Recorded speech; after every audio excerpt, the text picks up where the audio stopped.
So what's going on, guys? DIY Dan here again, and this is another mechanical video. In this video, we had the shifter handle lever break on my daughter's 2001 Ford F250. And this video is going to show you how to replace it. So let's get to it.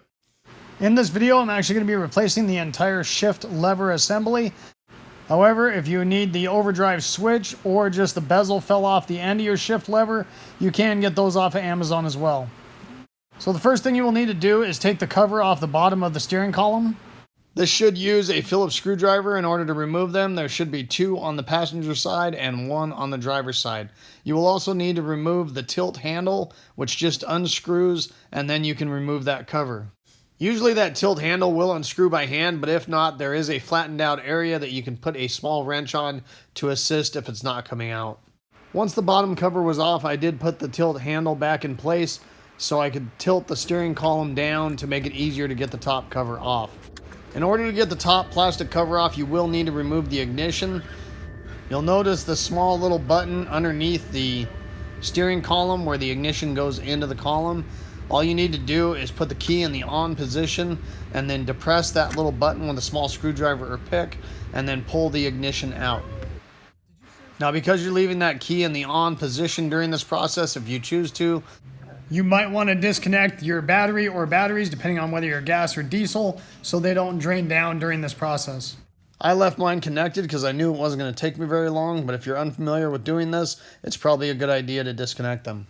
Once you remove the ignition, the top cover should just lift off of the steering column. Make sure you leave the key in the ignition and just lay it to the side because you will be installing it in the same manner you just took it off. Using a flathead screwdriver, I leveraged the shifter boot off of the top of the steering column. There's also a clip that holds it on the side, which usually just comes right up and out. There is one electrical connection you will need to disconnect in order to replace the shifter handle.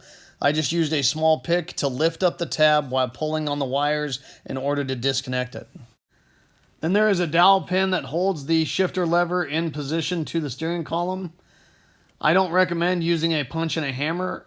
I just used a pair of channel locks, pushed on the bottom of the pin and then off to the side of the pin on the top to leverage that pin up and out of the shifter handle. Once you remove that pin, the shifter handle will come up and out of the steering column. On a little side note, guys, there is 2 common issues that these shifter levers will have where they go into the steering column.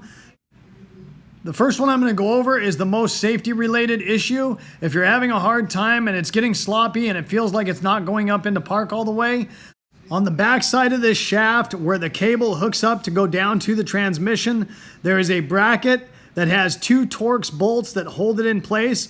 Those Torx bolts will come loose and cause your shifter to get very sloppy to the point where you think you got it put in park, but it didn't go all the way into park. I actually know of a situation that this happened. A guy parked on an embankment, thought he put it in park. Because it was so sloppy, it did not fully engage the park brake. It actually rolled down the hill and crushed a guy.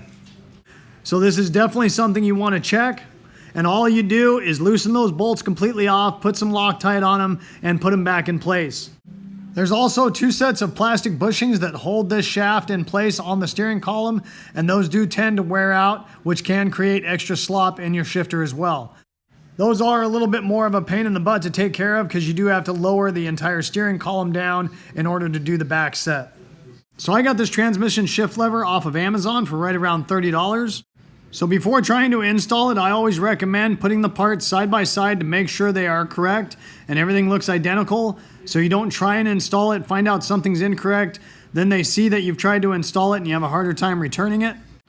I slid that new handle into place. You might have to jiggle it around a little bit to get it to line up. And then I went ahead and just used a pair of channel locks once again to leverage that pin until it was fully seated against the aluminum housing.